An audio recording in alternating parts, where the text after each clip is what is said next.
Hello दोस्तों, आज की वीडियो में हम बात करने वाले हैं क्लास 10th की मोस्ट इंपॉर्टेंट थ्योरम जिसका नाम है बीपीटी, बेसिक प्रोपोर्शनल थ्योरम। क्या है ये थ्योरम का स्टेटमेंट, आइए देखते हैं। If a line is drawn parallel to the one side of a triangle, अगर हम किसी ट्रायंगल के एक साइड पैरेलल ड्रॉ करते हैं to intersect the two other side of a distinct point, तो वो किसी ट्रायंगल पे दो पॉइंट्स पर अलग अलग इंटरसेक्ट होती है। The other two side are divided in the same ratio. तो हमें प्रूव करना है कि AD upon DB is equal to होगा AE अपॉन EC। ये स्टेटमेंट हमें प्रूव करना है जो कि बीपीटी थ्योरम का स्टेटमेंट है। तो आइए देखते हैं कैसे करेंगे। सबसे पहले हमने एक ट्रायंगल लिया है ABC, जिसमें DE लाइन पैरेलल है BC लाइन के, और DAB लाइन का पॉइंट लिया हुआ है और AC लाइन पर एक ये पॉइंट लिया हुआ है जो लाइन पैरेलल ड्रॉ करवा रहे हैं। E से AD पर पैरेलल परपेंडिकुलर डाला है F और AE पर परपेंडिकुलर डाला हुआ है DG। इसके बाद ये हमें प्रूफ करना है जो हमने पहले ही बता चुके हैं, AD upon DB is equal to AE upon EC। Construction हो चुकी है, प्रूफ पर आते हैं। तो EF लाइन परपेंडिकुलर है AB पर, तो हम ट्रायंगल का एरिया निकालना है। हम कौन से ट्रायंगल का एरिया निकालना है? ADE, ऊपर जो ट्रायंगल बन रहा है उसका एरिया निकालना है।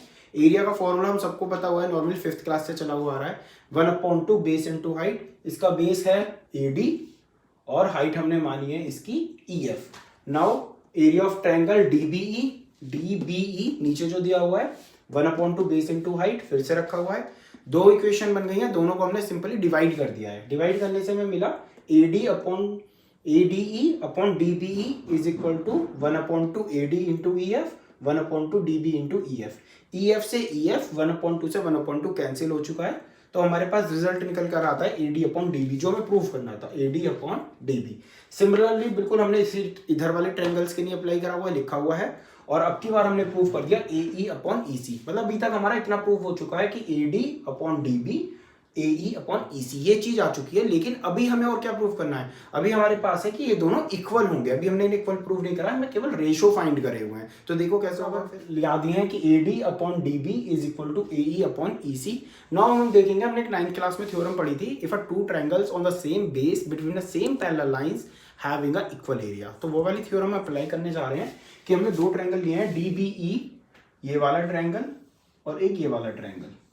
ये दोनों सेम पैरेलल लाइन के बीच में बने हुए हैं, सेम बेस। कौन से सेम बेस पर? डी सेम बेस पर बने हुए हैं, तो हमने लिख दिया दोनों का एरिया इक्वल होगा अकॉर्डिंग टू क्लास 9th की थ्योरम।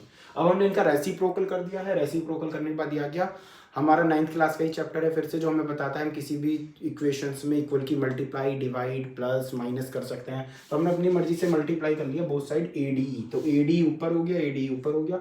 इसका आंसर हमने अभी ऊपर निकाला था फ्रॉम इक्वेशन 3rd और 4th से, यहाँ पर हमने वैल्यू पुट कर दी और यही हमें आंसर प्रूफ करना था कि AD upon DB is equal to AE upon EC। ये थी क्लास 10th की most important theorem, basic proportional theorem, जिसका दूसरा नाम थेल्स थ्योरम्स के नाम से भी आपके एग्जाम पेपर में आ जाती है। धन्यवाद।